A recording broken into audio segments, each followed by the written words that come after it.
What's good, family? We are in this Lenten season 2025, and I have given up silence for Lent. So, I'm doing this last week of Women's HERstory Month. I'm doing and I'm also just in the studio recording some other content, but I wanted to honor 7 days of saints and prophets that have been very instrumental in my life and how I show up in the world reverently irreverent.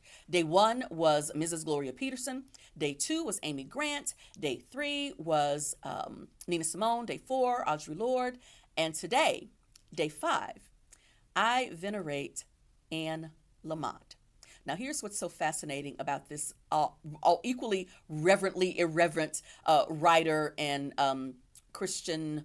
I won't say call her an apologist. Just I love that she says Christianist writer and just all around amazing person. I was facilitating a workshop in Prescott, Arizona years ago. And what happens when I began to talk about books and books that influence and impact me, there will more often than not, there's a certain person in the audience who will, when we're able to do like a one-on-one, will say, well, like have you read this book? They're always like, recommending different books.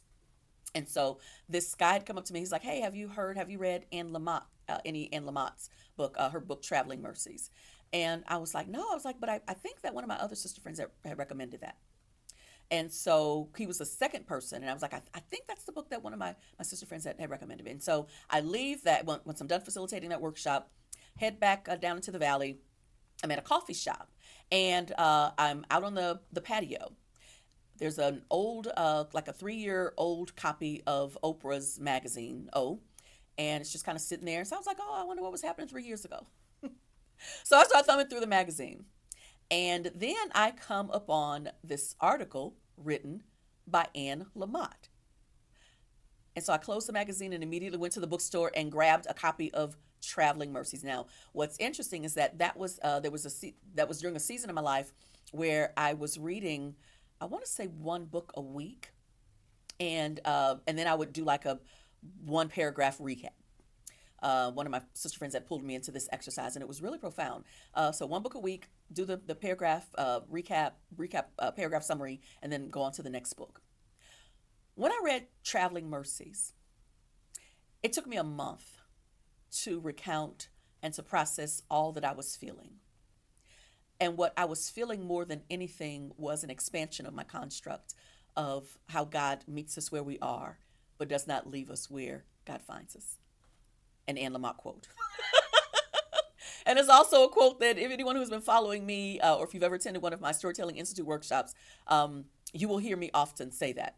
God who meets us where we are, but does not leave us where God finds us. That's an Anne Lamottism.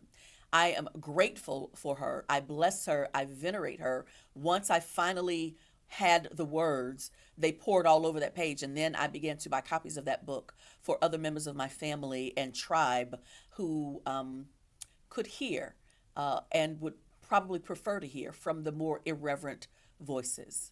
So on day five, I venerate and I bless Anne Lamott as one of my saints and prophets who has given me permission to see God beyond the constructs that others created for me, and in fact have permitted me to construct God in a way that helps me to show up as love, as light, as wisdom in this context. Today I bless you, Anne Lamott.